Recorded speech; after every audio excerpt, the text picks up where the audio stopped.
ومنكم تقبل يا كريم.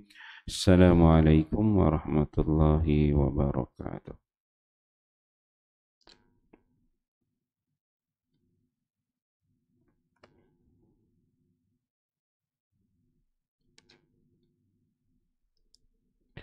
Ilmu dan zikir, kelebihan Al-Quran. Hadis ke-21. An Abi Hurairah radhiyallahu anhu anin Nabi sallallahu alaihi wasallam qala yaji'u sahibul Qur'ani yawmal qiyamati fayaqulu ya Rabbi hallihi fayulbasu tajal karamah summa yaqulu ya Rabbi zidhu fayulbasu hullatal karamah summa yaqulu ya Rabbi irda anhu fayarda anhu fayuqalu lahu iqra warqa wa yuzadu bi kulli ayatin hasanah. Rawahu Tirmidzi wa qala hadha hadis hasan sahih bab innal ladzi laisa fi jawfihi minal qur'ani kal baitil kharab. Sayyidina Abu Hurairah radhiyallahu anhu meriwayatkan bahawa Nabi sallallahu alaihi wasallam bersabda, Ahlul Quran akan datang pada hari kiamat ke hadapan Allah Subhanahu wa taala. Lalu Al-Quran akan berkata kepada Allah, kurniakanlah kepadanya sepasang pakaian. Maka dia akan dipakaikan mahkota kemuliaan dari sisi Allah Subhanahu wa taala. Al-Quran akan memohon lagi, ya Tuhanku, berilah lagi kepadanya pakaian. Maka orang itu akan dipakaikan pakaian kemuliaan dengan sempurna. Kemudian Al-Quran memohon lagi, wahai Tuhanku, redakanlah dia. Maka Allah Subhanahu wa taala akan reda terhadapnya. Kemudian akan dikatakan kepadanya, teruslah membaca Al-Quran dan naiklah tingkat-tingkat syurga sebagai ganjaran bagi setiap ayat satu pahala akan ditambahkan untuknya. At-Tirmidzi. Alhamdulillah tuan-tuan ya, pagi ni kita membaca satu hadis Nabi sallallahu alaihi wasallam. Hadis di bawah tajuk ilmu dan zikir, kelebihan Al-Quran. Hadis yang ke-21, hadis yang diriwayatkan oleh Abu Hurairah radhiyallahu anhu, salah seorang sahabat Nabi sallallahu alaihi wasallam dan merupakan sahabat yang paling banyak meriwayatkan hadis, lebih kurang 5,000 lebih hadis diriwayatkan oleh Abu Hurairah. Dalam hadis ini Abu Hurairah menceritakan bahawa Nabi sallallahu alaihi wasallam bersabda, kata Nabi, bagi golongan orang yang rajin baca Quran, ni sahibul Quran, geng-geng yang rajin buat talaqi Quran, baca Quran pagi, petang, malam, ada masa je ambil Quran baca, ada masa je ambil Quran baca. Dalam diri dia itu ada kecintaan kepada Al-Quran, tak kira masa, dia baca dengan kawan-kawan ke, baca sendiri ke, kat rumah, dekat pejabat, dalam kereta, penduri, dalam kapal terbang, dalam bas dan sebagainya. Yang mana hatinya ni dia sentiasa cenderung nak baca Quran. Tak kisahlah bacaannya tu bagus ke, tak bagus ke, bertajwid ke, kurang tajwid, tapi dia memang jiwanya sangat hampir dengan Al-Quran. Ini sahibul Quran. Maka kata Nabi sallallahu alaihi wasallam, bagi golongan yang namanya sahibul Quran ni, mereka ini akan datang pada hari kiamat nanti. Mereka yang akan datang pada hari kiamat ni bertemu dengan Allah Subhanahu wa taala. Yang mana mereka bertemu dengan Allah pada ketika itu bukan datang seorang, tapi dia ditemani oleh Al-Quran yang selalu dia baca. Di dunia yang selalu dia ditemani oleh Al-Quran, sahib Al-Quran. Maka bila mana berada di depan Allah Subhanahu wa taala, fayaqulu rabbi, dia tak bercakap, orang ni tak bercakap, tetapi yang bercakap ialah Al-Quran. Al-Quran yang dibaca itu akan bercakap kepada Allah. Fayaqulu, Quran pun berkata, ya Rabbi, wahai Tuhanku, dia kata, halli, kurniakanlah kepada hamba kamu ini yang selalu membaca Al-Quran. Apa yang diminta oleh Quran kepada Allah, bagi orang yang membaca Al-Quran. Quran tu minta apa? Yulbas tajul karamah. Dah dia minta kepada Allah diberikan kurnia, maka Allah Subhanahu Wa Taala mengurniakan kepada orang yang baca Quran tadi tajul karamah. Tajul karamah ni apa? Taj ni mahkota. Satu bentuk pakaian mahkota kemuliaan.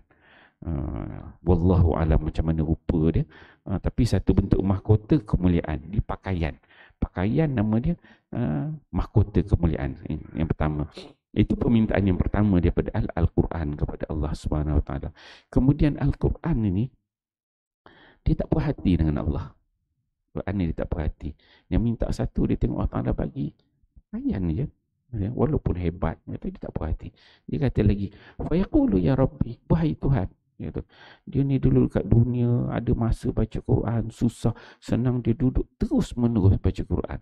Aku tak puas hati. Quran dia kata satu je hati. Dia kata, dia minta lagi, ya Allah zidhu.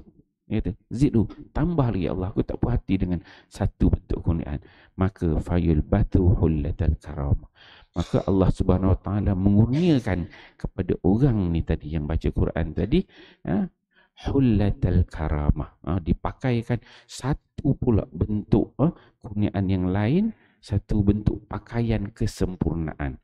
Tadi dah ada, dikatakan tajul karamah, mahkota kemuliaan. Kemudian ada satu bentuk pakaian lain yang wallahu alam macam mana rupa dia, tetapi satu bentuk pakaian yang sifatnya kesempurnaan. Bila tengok tu jadi perfect, jadi sempurna. So itu permintaan yang kedua daripada Al-Quran kepada Allah. Kemudian Quran ni tak puas hati lagi. Tak puas hati lagi Allah Ta'ala. Walaupun nampak sahibul Quran yang baca Quran ni, teman dia dah nampak sempurna dari sudut pakaiannya, dia tak puas hati lagi. Sumayaqulu, kemudian Quran dia bercakap lagi, ya Rabbi, wahai Allah Tuhan, irda anhu, ya Allah, berilah keridaan kepada hamba kamu ini yang selalu baca Quran. Teman aku dekat dunia tu. Permintaan yang ketiga daripada Quran kepada Allah, irda anhu, redalah akan hamba kamu ini. Maka Allah Subhanahu Wa Taala fayarda anhu, Allah pun meredai akan dia. Jadi tentang dia, kita duduk dekat dunia ni, kita tak tahu amal ibadat yang kita buat, apa-apa yang kita buat dekat dunia ni, Allah redha ke Allah tak redha. Semayang kita rajin, semayang sunat, semayang wajib, puasa, infak, zakat, semua kita buat. Tapi kita tahu tak Allah Ta'ala redha dengan apa yang kita buat. Dia redha ni satu level yang Allah redha pada kita, kan? Yang kita tak boleh sebut, kita tak tahu macam mana tanggapan Allah pada kita. Dan untuk dapat redha Allah ni bukan satu benda yang mudah.